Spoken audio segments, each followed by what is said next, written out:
Gaano ba kadelikado ang isang pressure washer? Oops! Nakita nyo mga boss, tinamaan yung kamay ko dyan at bigla ako napatigil sa ginagawa ko dahil sa sobrang sakit na naramdaman ko. Ang pressure washer ang isa sa pinaka-effective na pantanggal ng dumi, lalong-lalo na sa ating mga sasakyan.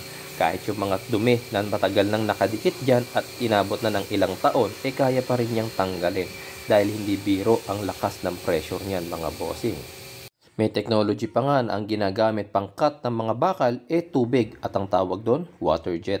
Imagine niyo na lang mga boss kung gaano kalakas ang pressure ng tubig para kayanin niyang makaputol ng makapal na bakal, di ba? Share ko sa inyo ngayon yung masakit kong experience kahapon habang nililinis ko itong Pajero na nire-restore ko. Sa sobrang kapal na kasi ng dumi niya at napakarami na rin niyang oil leaks, kinailangan kong linisan siya gamit ang pressure washer ko. Kitang-kita nyo naman kung gaano siya ka-effective na pantanggal ng dumi dito sa ilalim ng aking Pajero.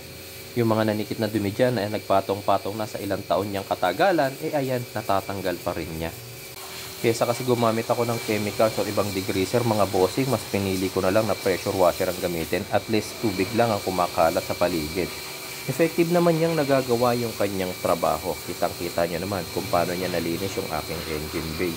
Talsik lahat ng dumi, mga nanuyong langis at makakapal na grasa. Tingnan nyo tong front frame ng Pajero ko na nangingitim na dahil sa kapal ng dumi. Tingnan nyo, madaan na lang ng pressure washer, bumabalik yung dati niyang kulay. Ganyan siya kalakas. Dito na mangyayari mga bossing yung masakit na karanasan ko dito sa pressure washer na to. Habang nililinis ko kasi yung side na to ng engine bay, medyo marami kasing nakaharang dyan. Mga hoses, mga wiring, yung fuse box, etc. Medyo hirap na nga rin pala akong gamitin dyan yung mahabang nozzle nitong aking pressure washer. Kaya naisipan kong palitan yan ng mas maliit na nozzle.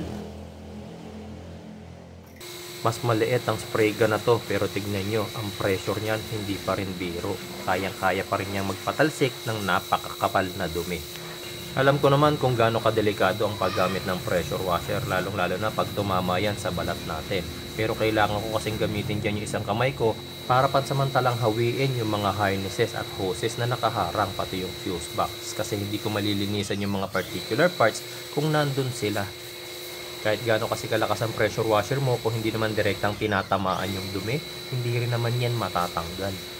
Kung makikita nyo rin naman sa video, maingat din naman talaga ako. Hanggat hindi kailangan gamitin yung isang kamay, hindi ko naman ginagamit. Nakatabi lang siya, tignan nyo oh. Pero itong fuse box talaga, yung madalas na humarang sa ginagawa ko. Ayun, diba? Tinamaan na ako.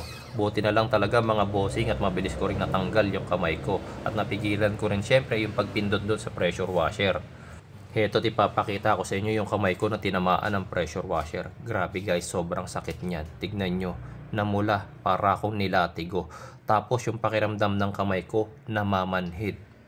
Pero ramdam mo yung hapde. Buti na nga lang mga boss at nagagalaw-galaw ko pa dyan yung kamay ko. Pero yung sakit niyan mga boss, hindi ko maikwento kung gaano katindi. Buti na lang mga bossing at nagpalit pala ako rito ng mas maliit na nozzle. Imagine niyo na lang kung yung mas malaking spray gun ang gamit ko. Tignan nyo kung gaano ka-concentrate yung tubig na nilalabas ng nozzle. Kung yan ang tumama sa kamay ko, feeling ko mamamaalam na talaga yung isang kamay ko. Kaya mga bossing, paalala lang ha, kapag gagamit tayo ng pressure washer, hanggat maaari, maging doble ingat tayo. Effective at very useful ang pressure washer, pero kapag nagkamali tayo ng paggamit, nakakasakit din yan.